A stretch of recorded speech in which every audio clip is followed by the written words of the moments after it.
धन्य कृष्ण लोक फल प्रदा।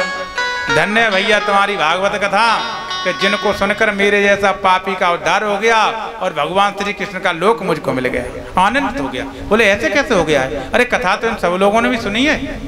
यही प्रश्न लोग हमसे ज़्यादा करते हैं। ये कह रहे पंडित जी तुम कथा कर रहे हो, उस समय विमान आया था, वही कथा है, वही कथा करने वाले हैं, तो आज विमान क्यों नहीं आता?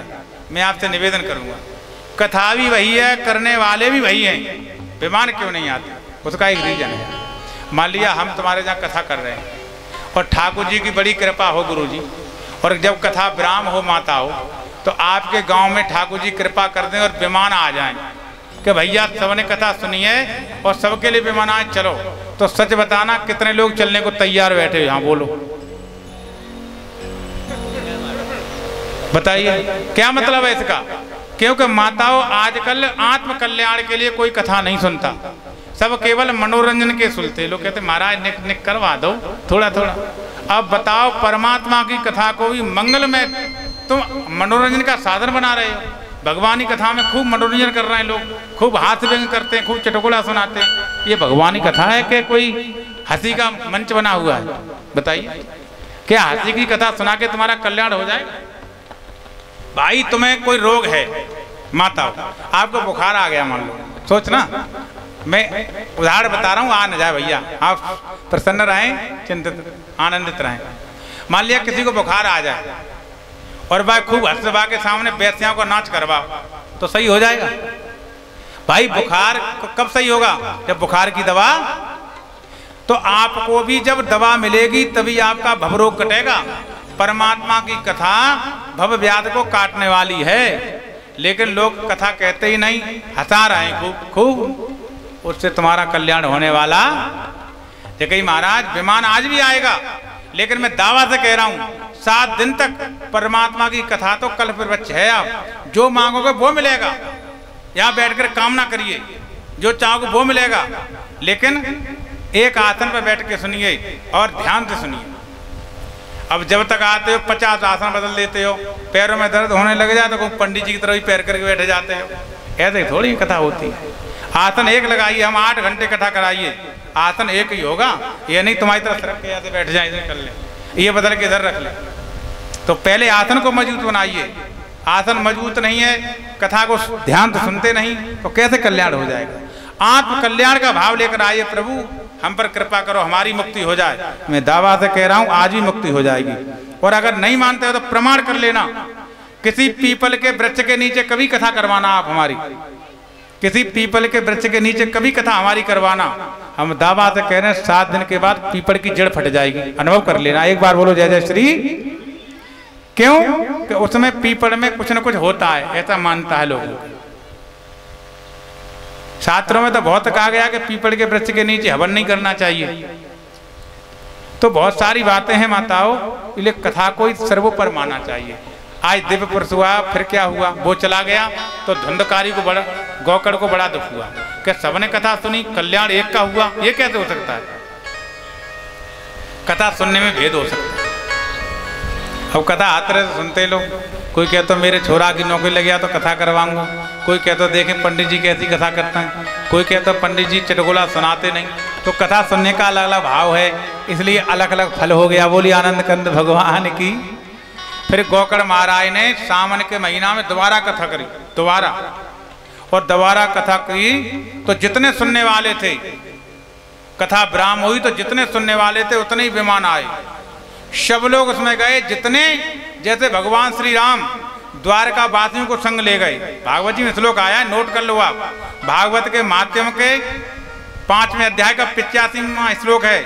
अयोध्यावासन पूर्व यथा रामेण संगता तथा कृष्णेन ते नीता लोकम योग दुर्लभम। जैसे राम जी सारे अयोध्या वासियों को अपने साथ ले गए, ऐसे ही जितने लोग कथा सुन रहे थे गौकड़ की, सबको भगवान अपने साथ ले गए। और गौकड़ भैया की तो जेठ भगवान ने भर ली कि बड़े प्यारे तुमने बड़ी सुंदर कथा कही। इतनी पावन कथा है भागवत। एक बार बोलो जय जय श्री। इस प्रकार सबका कल्याण हुआ।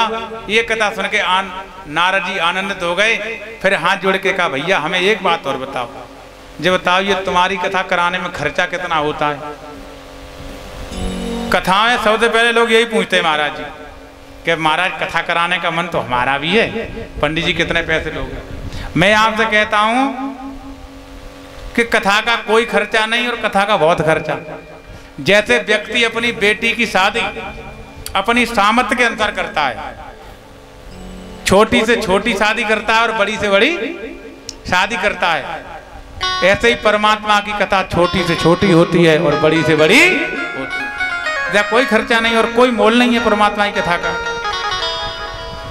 तो महाराज कथा कैसी होती है? बोले कथा दो प्रकार की होती है, एक सकाम एक निष्काम। अगर बोली हुई कथा है तो अच्छे ब्राह्मण से मुहूर्त निकलवा, उस मुहूर्त में कथा करवा अच्छे ब्राह्मण को बुलाकर, और वैसी कथा सुनने को करवानी है तो कभी करो, कोई चिंता की बात नहीं।